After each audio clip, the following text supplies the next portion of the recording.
আৰু এইজন মানুহক মানে অতি শীঘ্ৰে ফাঁচি দিব লাগে। আৰু কাৰ কথা কৈছোঁ আপোনালোকে নিশ্চয় গম পাইছে। আৰু যদি গম পোৱা নাই যদি আপোনালোকে ভিডিঅ'টো স্কিপ নকৰি শেষলৈকে চাই থাকক। মানে কোনো কনচিডাৰ নাই, ডাইৰেক্ট ফাঁচি কাঠত মানে ওলাব দিব লাগে এইবিলাক মানুহক। ইয়াত মানে কোনো কনচিডাৰে নাই। পংখী সন্দিকৈয়ে যিখন ছুইচাইড নোট লিখিছিলে সেই ছুইচাইড নোটখন আৰক্ষীয়ে উদ্ধাৰ কৰিবলৈ সক্ষম হৈছে। তাত সকলো কথা লিখা আছে, আপোনালোকক মই দেখুৱাম ভিডিঅ'টো। আপোনালোকে ভিডিঅ'টো স্কিপ নকৰি শেষলৈকে চাব, তেতিয়া সকলো কথা আপোনালোকে গম পাব। আৰু সেই ছুইচাইড নোটখনত কি লিখা আছিলে আপোনালোকে হয়তো পঢ়িলে বা আপোনালোকে ভিডিঅ'টো চালে আপোনালোকেও মানে আচৰিত মানিব। কাৰণ কেলৈ মানিব, সেইখনত মানে হাজবেণ্ডৰ বিষয়ে মানে এনেকুৱা কথা লিখা আছে, মানে আপোনালোকে কি ক'ম আৰু, আপোনালোকক ভিডিঅ'টো লগাই দিছোঁ, আপোনালোকে ভিডিঅ'টো চাওক শেষলৈকে, তেতিয়া সকলো কথা গম পাব আপোনালোকে। ঠিক আছে। সন্দিকৈয়ে মৃত্যুৰ পূৰ্বে কি কৰিছিল?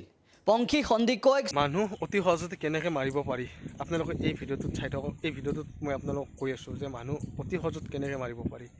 ঘৰ পৰ বুলি কোনো কথা নাই। মানুহ মাৰিম খুজিলে আপোনালোকে মানে ভৰিৰে মানে কি পকা পিপৰা যেনেকৈ মানে গছকি দিব পাৰিনে, পপুৰা নিচিনা সেনেকৈ গছকি দিব পাৰিব। আপোনাৰ ভিডিঅ'টো স্কিপ নকৰি শেষলৈ চাই থাকিব। মই ভিডিঅ'টোত মানে কি ক'ব বিচাৰিছোঁ, আপোনালোকক কি বুজাব বিচাৰিছোঁ, আপোনালোকে শেষলৈকে চাব। আৰু মই ভিডিঅ'টো লগাই দিম আৰু এটা ভিডিঅ' আপোনালোকক, সেই ভিডিঅ'টো চালে আপোনালোকে নিশ্চয় বুজি পাব। আৰু যদি মোৰ চেনেলত কোনোবা নতুনকৈ আছে প্লিজ চেনেলটো ছাবস্ক্ৰাইব কৰি ল'ব। আৰু সকলোৱে ছাবস্ক্ৰাইব কৰিলে ভাল লাগে আৰু কমেণ্ট কৰিলে, কাৰণ চেনেলটো আগুৱাই যোৱাত সহায় হয়। আৰু সকলোৱে যদি সহায় কৰে, মই বুলি নহয় সকলোৰে চেনেলবিলাক আগুৱাই যাব। আজিকালি মানুহবোৰৰ মানে কি হৈছে ক'ব নোৱাৰোঁ। ইমান সহজতে মানুহক মাৰি পেলাব পাৰে, মানে আচৰিত। মানে আপোনালোকে সকলোৱে গমেই পাইছে যে শিৱসাগৰৰ হাজবেণ্ড ৱাইফৰ মাজত কি ঘটনা সংঘটিত হ'ল। মানে নিজৰ ৱাইফক নিঃসংগভাৱে এনেদৰে মানে হত্যা কৰিব পাৰেনে কোনোবাই। মানুহৰ আজিকালি দিনত মানে মৰম ভাল পোৱা বস্তুটো চাগে এই পৃথিৱীৰ পৰা নাইকিয়া হৈছে। সেইকাৰণে মানে মানুহে মানুহক অতি সহজতে মাৰিব পৰা হৈছে। মানে গাৰ নোম মানে শিয়ৰি উঠা দৃশ্য, কি ক'ম আৰু আপোনালোকক। নিউজটো মানে শুনিয়ে বেয়া লাগিছে। সেয়ে ভাবিলোঁ আপোনালোকৰ লগত দুষাৰ কথা শ্বেয়াৰে কৰোঁ।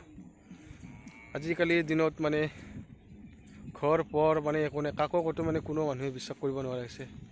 আপোনালোকে গমেই পায়, এই ইউটিউবাৰজনকো মাৰিলে খেতেকাইক। আকৌ এইফালে শিৱসাগৰৰ ঘটনাটো কিমান ডাঙৰ ঘটনা এটা। মানে মানুহে কি ক'ম আৰু, মানে এক ছেকেণ্ড ভাবি নাচায় মাৰ্ডাৰ কৰাটো আজিকালি। মানে সাধাৰণ হৈছে, মানে পকা পৰুৱা যেনেকৈ মানুহে মানে মাৰি পেলায় না ভৰিৰে গছকি কিনে, তেনেকুৱা হৈছে আজিকালি দিনত মানুহ মাৰাটো। আপোনালোকক নিউজটো মই দেখুৱাই দিলোঁ, চালে নিশ্চয় আপোনালোকে গমেই পালে যে মানুহে আজিকালি কি কৰিব নোৱাৰে, কাকো ক'তো বিশ্বাস কৰিব নোৱাৰি। সেইকাৰণে সকলোৱে সাৱধান থাকিব আৰু সজাগ হোৱাটো নিজৰ কাৰণে ভাল। ঘৰ হওক পৰ হওক, চবকে কথাষাৰ কোৱা নাই, কিন্তু তথাপিতো আৰু নিজে ছেভ হৈ চলাটো বেছি ভাল আজিকালিৰ দিনত।